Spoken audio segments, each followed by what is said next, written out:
Ang problema ng puso ng tao. Jeremias 17, 9-10. Sino ang makakaunawa sa puso ng tao? Ito'y mandaraya at walang katulad. Wala nang lunas ang kanyang kabulukan.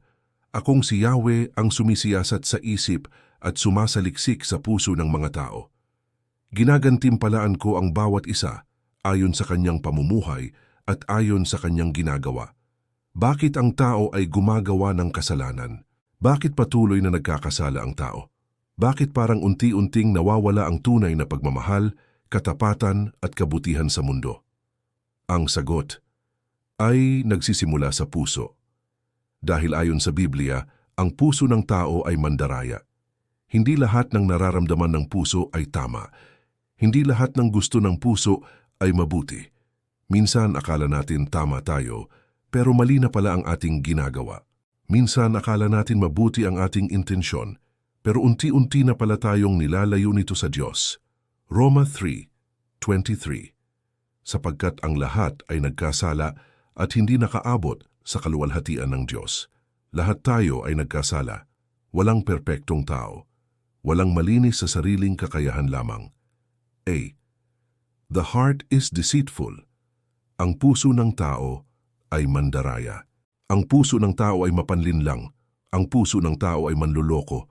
Ang puso ng tao ay masama, kaya minsan, alam na nating mali, pero ginagawa pa rin natin. Alam nating makakasakit, pero ipinagpapatuloy pa rin natin. Dahil kapag ang puso ay malayo sa Diyos, madaling mapasok ng galit, inggit, kapalaluan, tukso at kasalanan. B. The heart is defiled. Marcos 7:21-23. Sapagkat mula sa puso ng tao nanggagaling ang masasamang pag-iisip, pakikiapid, pagnanakaw, pagpatay, pangangalunya, kasakiman, kasamaan, pagdaraya, kalibugan, kapalaluan, at iba pang kasalanan. Ipinapakita nito na ang tunay na laban ay hindi lang panlabas, kundi panloob. Hindi lang problema ng mundo, kundi problema ng puso ng tao. Kapag marumi ang puso, madaling masira ang isip, salita at kilos ng tao. C.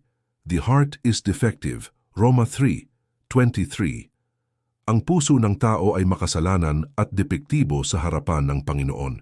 Hindi kayang iligtas ng tao ang kanyang sarili kung wala ang Diyos. Kahit gaano tayo kabait sa paningin ng tao, kung wala ang Diyos sa ating puso, mananatiling kulang at sugatan ang ating espiritu. Ngunit may pag-asa kay Kristo.